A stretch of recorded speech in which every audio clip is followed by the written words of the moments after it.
Is there someone in your life that you respect so much, so trusted that you would follow them almost anywhere, maybe even someplace you shouldn't go? That's what we're going to talk about today in Hebrews 3. Hi, everyone. Jill from the Northwoods, where we're talking about the Bible one small step at a time. This is a story that's going to go to the heart of the audience and how they felt towards Moses. This idea of a deep loyalty, reverence for Moses and for a great figure in their tradition. There's no bigger character in Judaism than Moses himself. And the author of Hebrews isn't mocking it, he honors it, but he's going to show us that there is someone greater. In chapter 1, if it was about Jesus being greater than all the angels, chapter 3 is about someone even more pointed, Jesus being greater than Moses.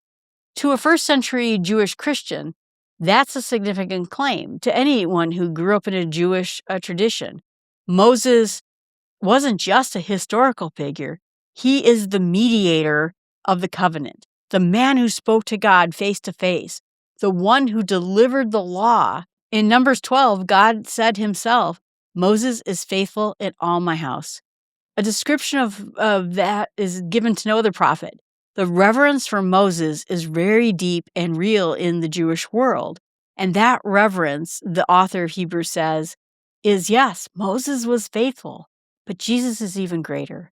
Not in the way that dishonors Moses, but in a way that fulfills everything Moses was pointing to. When we first start with this particular chapter, it opens up with this affectionate address. Therefore, holy brothers, he's calling them holy. And all of us who share in this heavenly calling consider Jesus the apostle and high priest of our confession. A holy brothers really is another way of saying set apart by God, being part of his family. And this isn't, like I said, necessarily a lecture to outsiders. It is that believers are speaking to one another in this particular letter. And a heavenly calling is not what a Caesar does, a king does, a president does. Essentially, it's not of this kingdom. It's beyond, right? It's eternal kingdom. And that's important because the temptation of the audience was facing was about their own security and thinking maybe that they were going to go back to their old system, which would have given them earthly stability. They maybe got their family back. They maybe got treated better by the government or their job or their market. Whatever was happening on earth, they'd probably be treated better if they would go back to being Jewish. And the author is reminding them that their calling was never about earthly security in the first place. He says, consider Jesus. And the word is really that he used for considers literally means like to fix your mind on, observe carefully, give your full attention to. It's not just like a gaze. It's focus in on this. He gets these two titles in this unique Testament way, apostle and high priest. Apostle is a sent one, authoritative envoy from God himself. High priest is the one who represents the people before God. And he is bridging basically in both of those directions. God speaks to us through a sent one, and we speak back or come back to God through a high priest. And Jesus is both of those. And no other book is Jesus called anything like that, but it makes sense. He is our two-way communication to God the Father himself. And then we get that comparison. And it's pretty precise in this case. Both Jesus and Moses are described as faithful. The author quotes Numbers 12:7. Moses was faithful in all God's house. This is the highest honor, the praise that anyone in the Bible has received. And the author of Hebrews is honoring that, but then goes on to say that Jesus has been counted worthy of more glory than Moses, as the builder of the house has more honor than the house itself. Moses is great, but Jesus is the builder of everything, the entire universe. He is greater than Moses because it's his house. He built it all. it adds a punchline. God is the builder of everything. The son who built the house is in a different category than Moses completely, who served faithfully, totally faithfully in God's house, and as a servant to testify to the things that were to be spoken later. So Moses was a servant. He was a witness. His entire ministry, the law, the tabernacles, the sacrifices, it's all a testimony, and it's all pointing forward to Jesus. Someone greater, something greater is coming, and that's going to be Jesus. Because then in verse 6 it says, but Christ is faithful all over God's house as a son. He is over it. He's not in it. He's not a part of it. He's the son. He's not a servant at all. And then we're in his house. If we indeed hold fast to our confidence, our boasting in hope, we're in that house. We are the people of God. We are in God's house, both testaments, one under the covenant of the law and one under the covenant of grace. That's what God is building. And the head of that household is the son. The conditional here is if we indeed hold fast. So that is going to be one of several of these kind of conditions, and you have to take note of it. It's not just saying our justification depends on our grip or it depends on, I don't know, this or that. It is describing what genuine faith looks like. It perseveres. The tree that is rooted the tree that is really rooted shows it is really rooted by not being uprooted by the storm. Perseverance is evidence of real faith. It doesn't cause real faith, and it doesn't cause your salvation, but it's a sign of that. And then the tone shifts almost very sharply here. The author of Hebrews quotes Psalm 95, which introduces the words of the Holy Spirit, which is pretty significant. I think as a Jewish person, I knew a lot of the Old Testament, and that was what we studied when we were in the temple. I don't think I ever realized that the New Testament quotes the Old Testament so much. You'll hear people say, well, the Old Testament's old. We threw that out with the gospel. It's no longer relevant, except for the fact that all the books in the Bible refer to it. Jesus referred to it. And so it is significant. And it is exactly as we know it. I mean, that's what's funny is there's structural integrity when it comes to it. And so the author, when quoting Psalm 95, he introduces the words of the Holy Spirit, which is pretty significant. He's not saying that David wrote this once. He is saying that the Spirit is saying this now, today, to you. And if you hear his voice, don't harden your heart as in the rebellions, on the day of testing in the wilderness where your fathers were put to the test. He saw my works for 40 years. And then I was provoked with that generation and said, they always go astray in their hearts. They have not known my ways. This is the Holy Spirit saying that. And as I swore in my wrath, they shall not enter my rest. So the historical part of this is that you remember they were the wilderness generation, right? There was a rebellion in Kadesh Barnea. That's Numbers 13 and 14, where the 12 spies returned from Canaan, and 10 of them said, no, we can't go in there.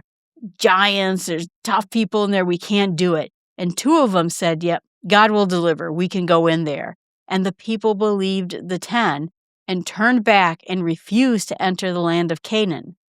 They had 40 years of miracles, manna, water from rocks, pillars of cloud by day and fire by night. They had seen God's work in person over and over again. And then they get to this land and say, no, I don't think he can do it. So that's what hardness of heart looks like. It's I don't know, it's evidence. It's evidence that you are not having a heart of faith, that you haven't really seen what was going on. Hardness of heart is evidence that I don't trust God. And you refuse to trust God. And God's response at that, he said, was, you're not going to enter my rest. And so it basically meant everybody in that generation was not going to go into the land of Israel because of their own unbelief. And, so God is saying that about the people. So now we're taking that to a personal application in verses 12 through 15. Take care, brothers, lest, there's a lest, that happens to you. Unbelieving hearts will lead you to fall away from God. And if there's any of you who are having this unbelieving heart, they're going to leave you away from God. The author is looking at his readers and saying, this is something that can happen to you. This is not just a theory that happened in the time of Moses, some old story that's there. This is any of you. Your people have been a community of faith who have shared in this heavenly calling. You have seen God's work, but unbelief is the root of sin. The author doesn't call it like I said, a moral failing in this. He's calling it unbelieving heart that turns away from the living God and everything else that flows from it. The root of it is unbelief. It was the root of unbelief in the rebellion of Kadesh Barnea. It's the root of unbelief now. When the root of unbelief is the fruit of apostasy. Remember, apostasy isn't just like a big bang. That's it, I'm leaving. It is a slow drift away. And where does it start? Unbelief. And then verse 13, though, gives the remedy to all of this. And it's a communal remedy. Exhort, expand on to one another every day, that as long as it is called today, that none of you will be hardened by this deceitfulness of sin. Every day, not every week or every year when you feel like it, or on Christmas, on Easter. Every day, exhort the community to guard against this kind of hardening. Sin is deceitfulness. It promises security. It looks really good. Like I said, I think it's like the Garden of Eden, right? Oh, that fruit looks really good. It will make you like God. You get that promise of security. But instead, what it's doing is it's building a wall between you and God. And how do you get away from that? Is the voices of your brothers and sisters reminding us every day that the gospel is important to us today, and it is always every day. And then when we do that to each other so that we stay away from it, we will stay together as a community on track. But 14 reframes, I think, all of it at a different angle. It says, for we have come to share Christ.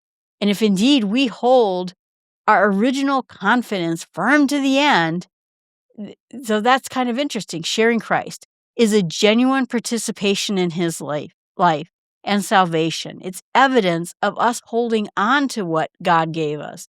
We're not afraid. We're not white knuckling it like a roller coaster ride, but instead we're continuing to trust the only one who is trustworthy, which is God and Jesus. They're the only trustworthy thing on this planet.